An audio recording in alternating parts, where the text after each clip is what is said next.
புள்ள இல்லைன்னு கவலைப்படுறீங்களா? குழந்தை பாக்கியம் இல்லை என்று கவலைப்படுறீங்களா? கவலைப்பட வேண்டாம். இந்த அமலை தொடர்ச்சியாக செஞ்சு வாருங்கள். இன்ஷா அல்லாஹ் உங்களுக்கு குழந்தை பாக்கியம் உறுதி. அது என்ன அமல், அதை பற்றி தான் இந்த பதிவில் தெளிவாக பேச இருக்கிறோம். வாங்க வீடியோக்குள்ளால போகலாம்.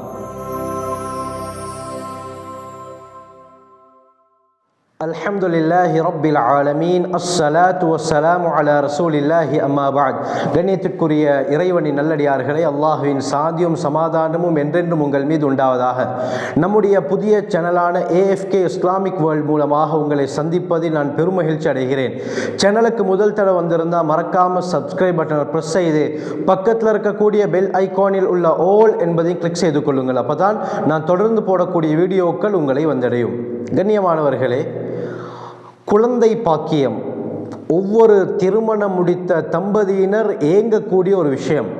சிலருக்கு அல்லாஹ் சுப்ஹானஹு வ தஆலா முதல் மாதத்திலே இந்த பாக்கியத்தை கொடுக்கிறான். அல்லது திருமணம் முடித்து 3 மாதம், சிலருக்கு 6 மாதம், சிலருக்கு 1 வருடம், சிலருக்கு 5 வருடம், சிலருக்கு 10 வருடம், சிலருக்கு 20 வருடத்துக்கு பின்னாலும் அல்லாஹ் சுப்ஹானஹு வ தஆலா இந்த குழந்தை பாக்கியத்தை கொடுக்கிறான்.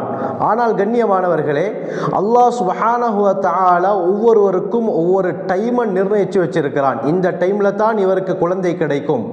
அதுவரைக்கும் நாம் பொறுமையாக இருக்க வேண்டும். குர்ஆன்ல அல்லாஹ் கூறுகிறான், லா தக்னது மின் ரஹ்மத்தில்லாஹ், அல்லாஹ்வுடைய ரஹ்மத்தை விட்டு நீங்கள் நிராசையாகிறாதீர்கள்.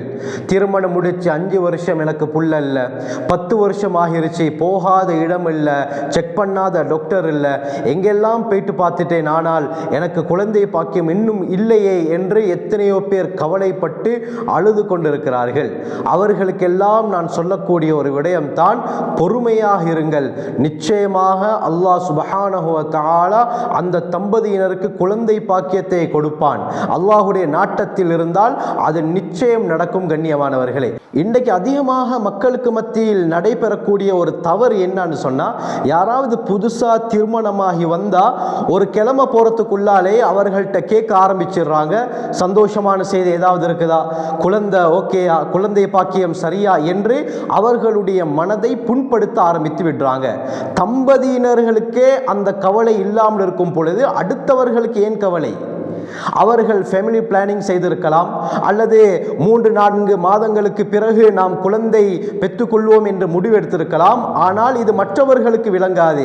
அவர்கள் பல தடவை போய் அந்த தம்பதியினரை மன உளைச்சலுக்கு ஆளாக்கி கொண்டிருக்கிறார்கள். இது முற்றாக இல்லாமலாக்கப்பட வேண்டும். கண்ணியமானவர்களே, சூரத்து ஷூரா அத்தியாயம் 42 வசனம் 49 இதை பற்றி தெளிவாக பேசுகிறது.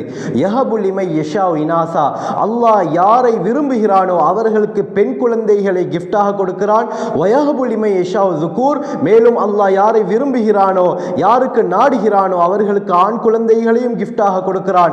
அவ் யுஸவ்விஜுஹும் ஸுக்ரான வ இனாசா, அல்லது ஆண் பெண் என கலந்து அல்லாஹ் குழந்தைகளை அல்லாஹ் நாடிய சிலருக்கு கொடுக்கிறான்.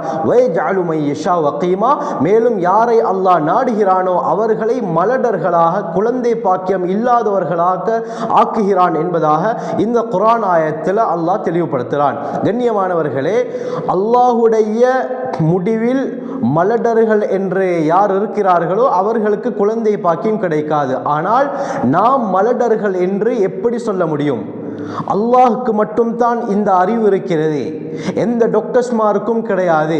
ஆனால் கண்ணியமானவர்களே, நாம் துஆவின் மூலமாக அல்லாஹுடைய அந்த தக்தீரையே மாற்ற முடியும். அல்லாஹ் நிர்ணயித்து வைத்திருக்கக்கூடிய விடயத்தை எம்முடைய துஆவின் மூலமாக மாற்ற முடியும். எத்தனையோ பேர் குழந்தை பாக்கியம் இல்லாமல் இருந்து தள்ளாடும் வயதில் அல்லாஹ் சுப்ஹானஹு வ தஆலா அவர்களுக்கு குழந்தை பாக்கியத்தை கொடுத்திருக்கிறான்.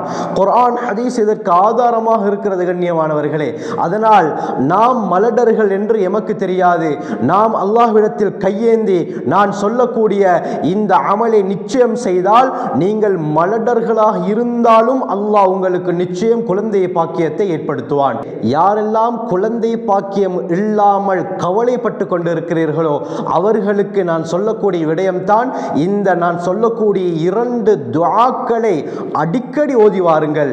இன்ஷா அல்லாஹ் நிச்சயமாக அல்லாஹ் உங்களுக்கு குழந்தை பாக்கியத்தை கூடிய சீக்கிரத்தில் நசீபாக்குவான், அல்லாஹ் ஏற்படுத்துவான். ஆச்சரியமான இந்த 2 துஆக்கள் குர்ஆனிலே அல்லாஹ் இந்த 2 துஆக்களை குறிப்பிடுகிறான். அதற்கு ஆதாரமாக ஜக்கரியா அலைஹிஸ்ஸலாத்துடைய சம்பவத்தையும் அல்லாஹ் குர்ஆனிலே கூறுகிறான். ஜக்கரியா அலைஹிஸ்ஸலாத்துடைய வயது இப்னு அப்பாஸ் ரலியல்லாஹுடைய கருத்துப்படி 120, மனைவிக்கு 98 வயது. தள்ளாடக்கூடிய நேரத்தில் அல்லாஹ் சுப்ஹானஹு வ தஆலா சுபச்செய்தி சொல்கிறான். சூரா ஆல இம்ரான் அத்தியாயம் 3 வசனம் 39 இதை பற்றி தெளிவாக பேசுகிறது. ஒரு வானவர் வந்து ஜக்கரியா அலைஹிஸ்ஸலாத்து கிட்ட சொல்றாரு, அன்னல்லாஹ யுபஷ்ஷிருக பியஹ்யா, யஹ்யா என்ற ஆண் குழந்தையை கொண்டு அல்லாஹ் உங்களுக்கு நன்மாராயம் சொல்லுகிறான் என்ற விஷயத்தை வந்து சொல்றாங்க. இந்த நேரத்தில் ஜக்கரியா அலைஹிஸ்ஸலாம் கேட்கிறாங்க, நானோ பலகீனமாக இருக்கிறேன், ஒம்ரஅத்தி ஆகிர், என்னுடைய மனைவி மலடியாக இருக்கிறாள், இந்த நேரத்தில் எப்படி எங்களுக்கு குழந்தை பாக்கியம் கிடைக்கும்? அன்னா யகூனு லி குலாம், எனக்கு எப்படி ஆண் குழந்தை கிடைக்கும் என்று ஆச்சரியப்பட்டார்கள். இதுக்கு என்ன காரணம்டா, எங்களுக்கு தெரியும் ஈசா அலைஹிஸ்ஸலாத்துடைய தாய் மரியம் அலைஹிஸ்ஸலாத்தை ஜக்கரியா அலைஹிஸ்ஸலாம் தான் வளர்க்கிறார்கள். அந்த மஸ்ஜிதுல் அக்ஸாவில் வைத்து வளர்க்கும் பொழுது ஒரு நாள் வந்து பார்க்கிறாங்க. அல்லாஹ் சுப்ஹானஹு வ தஆலா சூரா ஆல இம்ரான் அத்தியாயம் 3 வசனம் 37 தெளிவாக இதை பற்றி கூறுகிறது. மரியம் அலைஹிஸ்ஸலாத்தை பார்ப்பதற்கு ஜக்கரியா அலைஹிஸ்ஸலாம் வாராங்க. வந்து பார்த்தால் பழங்களை வைத்து மரியம் அலைஹிஸ்ஸலாம் சாப்பிட்டு கொண்டிருக்கிறாங்க. கேட்டாங்க, அன்னாலகி ஹாதா, மரியமே உங்களுக்கு இந்த பழங்கள் எங்கால? என்று சொன்னால் சூடான காலத்துக்கு குளிரான பழங்களை அல்லாஹ் கொடுத்தான். குளிரான காலத்தில் சூடான பழங்களை அல்லாஹ் மரியம் அலைஹிஸ்ஸலாத்துக்கு கொடுத்தான். ஆச்சரியப்பட்டார்கள், சீசன் இல்லை, எப்படி உங்கள்கிட்ட மட்டும் இப்படி பழங்கள் இருக்குது? மரியம் அலைஹிஸ்ஸலாம் சொன்னாங்க, காலத் ஹுவ மின் இந்தில்லாஹ், அல்லாஹ்வின் புறத்திலிருந்து எனக்கு வந்தது. அல்லாஹ்வுடைய சக்தியின் மூலமாக மரியம் அலைஹிஸ்ஸலாத்துக்கு பழத்தை கொடுத்தான். இன்னல்லாஹ் யர்ஸுகு மன் யஷா பிகைரி ஹிசாப், அல்லாஹ் நாடியவர்களுக்கு கணக்கில்லாமல் ரிஸ்க் அளிப்பான், அல்லாஹ் உணவை கொடுப்பான் என்று மரியம் அலைஹிஸ்ஸலாம் சொன்னார்கள். இந்த நிகழ்வை பார்த்த ஜக்கரியா அலைஹிஸ்ஸலாம் ஹுனாலிக, அந்த நேரத்திலே தஆ ஜக்கரியா ரப்பா, ஜக்கரியா அலைஹிஸ்ஸலாம் அல்லாஹ்விடத்திலே கையேந்திரார்கள். இந்த துஆவை கட்டாயம் நீங்கள் மனநமிடுங்கள் கண்ணியமானவர்களே. கணவன் மனைவி இருவரும் இந்த துஆக்களை ஓதி வாருங்கள். என்ன துஆ செஞ்சாங்க? கால ரப்பி, ரப்பி என்னுடைய இரட்சகனே, ஹப்லி மின் லதுன்க ذُرِّيَّةً طَيِّبَةً إِنَّكَ سَمِيعُ الدُّعَاء, ரப்பி ஹப்லி மின் லதுன்க ذُرِّيَّةً طَيِّبَةً إِنَّكَ سَمِيعُ الدُّعَاء என்ற இந்த துஆவும் சூரா அம்பியா அத்தியாயம் 21 வசனம் 89 ஜக்கரியா அலைஹிஸ்ஸலாம் கேட்ட துஆவை இன்னொரு துஆவையும் அல்லாஹ் கூறுகிறான். ரப்பி லா ததர்னி ஃபர்தா வ அன்த கைருல் வாரிசீன். இங்கே துஆ ரப்பி ஹப்லி மின் லதுன்க ذُرِّيَّةً طَيِّبَةً إِنَّكَ سَمِيعُ الدُّعَاء. அடுத்த துஆ ரப்பி லா ததர்னி ஃபர்தா வ அன்த கைருல் வாரிசீன்.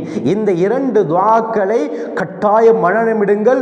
உலமாக்கள் சொல்றாங்க, குழந்தை பாக்கியம் இல்லாதவர்கள் இந்த துஆக்களை தொடர்ச்சியாக ஓதி வந்தால் ஜக்கரியா அலைஹிஸ்ஸலாத்துக்கு எப்படி உலகத்துடைய பார்வையில் குழந்தை பாக்கியமே கிடையாது என்ற தருணத்தில் அல்லாஹ் குழந்தை பாக்கியத்தை கொடுத்தானோ, இதே போல அல்லாஹ் சுப்ஹானஹு வ தஆலா குழந்தை பாக்கியம் இல்லாதவர்களுக்கு அல்லாஹ் குழந்தைகளை கொடுப்பான். இந்த துஆவுடைய கருத்தை பாருங்க கண்ணியமானவர்களே. ரப்பி ஹப்லி மின் லதுன்க ذُرِّيَّةً طَيِّبَةً. முதலாவது துஆ என்ன? யா அல்லாஹ் ஹப்லி, எனக்கு கிஃப்டாக அன்பளிப்பாக தா, மின் லதுன்க ذُرِّيَّةً طَيِّبَةً, உன் புறத்திலிருந்து மனமான சாலிஹான ஒரு குழந்தையை எனக்கு தாயா அல்லாஹ். தய்யிபா என்ற வார்த்தை இருக்கு தானே, எல்லா நற்குணங்களும் அந்த வார்த்தைக்குள்ளால் அடங்கும். ஆச்சரியமான வார்த்தை, ذُرِّيَّةً طَيِّبَةً, மனமான ஒரு குழந்தையை எனக்கு தாயா அல்லாஹ் என்று ஜக்கரியா அலைஹிஸ்ஸலாம் கேட்டார்கள். இன்னக சமீஉ துஆ, நீ துஆக்களை நன்று கேட்கக்கூடியவன் என்று ஜக்கரியா அலைஹிஸ்ஸலாம் துஆ செஞ்சாங்க. அடுத்த துஆ என்ன? ரப்பி லா ததர்னி ஃபர்தா வ அன்த கைருல் வாரிசீன். யா அல்லாஹ் என்னை நீ தனியாக விட்டு விடாதே, வ அன்த கைருல் வாரிசீன், குழந்தைகள் வாரிசுகளை கொடுப்பதில் நீ மிகவும் சிறந்தவன் என்று 2 துஆக்களை ஜக்கரியா அலைஹிஸ்ஸலாம் செய்தார்கள். கண்ணியமானவர்களே, அல்லாஹ் சுப்ஹானஹு வ தஆலா எப்படி பதிலளித்தான் என்று சொன்னால், குழந்தையையும் கொடுத்து இந்த குழந்தைக்கு இந்த பேரை வைங்க. வவஹப்னா லஹு யஹ்யா, ஜக்கரியா அலைஹிஸ்ஸலாத்துக்கு யஹ்யாவை நாங்கள் கிஃப்டாக கொடுப்போம். வலம் நஜ்அல் லஹு மின் கப்லு சமியா, எப்படியாப்பட்ட பேர் தெரியுமா? இதற்கு முன்னால் இந்த உலகத்தில் யாருமே இந்த பேரை வைக்கவில்லை. அப்படியாப்பட்ட அழகிய பேரையும் அல்லாஹ் சுப்ஹானஹு வ தஆலா வைக்குமாறு சொல்லி குழந்தை பாக்கியத்தை ஜக்கரியா அலைஹிஸ்ஸலாத்து கொடுக்கிறான். அல்லாஹ் சுப்ஹானஹு வ தஆலா ஜக்கரியா அலைஹிஸ்ஸலாம் துஆவை எப்படி கபூல் செய்தான்? யஹ்யா அலைஹிஸ்ஸலாத்தை அல்லாஹ் ஒரு நபியாக ஆக்கினான். மனமான ஒரு குழந்தையை தாயால் துஆ கேட்டார்களா இல்லையா? அந்த மனமான என்ற வார்த்தைக்கு பதிலளித்தான். அல்லாஹ் ஒரு சிறந்த நபியாக யஹ்யா அலைஹிஸ்ஸலாத்தை அல்லாஹ் மாற்றினான். உலகத்தில் அதிகமாக அல்லாஹுவுடைய பயத்தால் அழுத நபி ஹதரத் யஹ்யா அலைஹிஸ்ஸலாம். ஆக கண்ணியமானவர்களே, குர்ஆன் எமக்கு ஆதாரமாக இருக்கிறது. இந்த 2 துஆக்களை கணவன் மனைவி தம்பதியினர் மனனமிட்டு ஒவ்வொரு தொழுகைக்கு பின்னால் ஓதி வாருங்கள். நிச்சயம் நான் கூறுகிறேன், அல்லாஹ் சுப்ஹானஹு வ தஆலா உங்களுடைய துஆக்கு அவசரம் பதிலளிப்பான். உங்களுக்கு குழந்தை பாக்கியம் கிடைப்பது உறுதி. ஆக கண்ணியமானவர்களே, யாரெல்லாம் குழந்தை பாக்கியம் இல்லாமல் இருக்கிறார்களோ அவர்களுக்கும் இந்த துஆவை கற்றுக் கொடுங்கள். இந்த பதிவை அவர்களுக்கும் ஷேர் செய்யுங்கள். அல்லாஹ் சுப்ஹானஹு வ தஆலா நம் அனைவரையும் சிறந்த நல்லடியார்களாக ஆகுவதற்கு தௌஃபீக் செய்வானாக. ஜஸாக்குமுல்லாஹு கைர். வாஹிரு தஅவானா அல்ஹம்துலில்லாஹி ரப்பில் ஆலமீன்.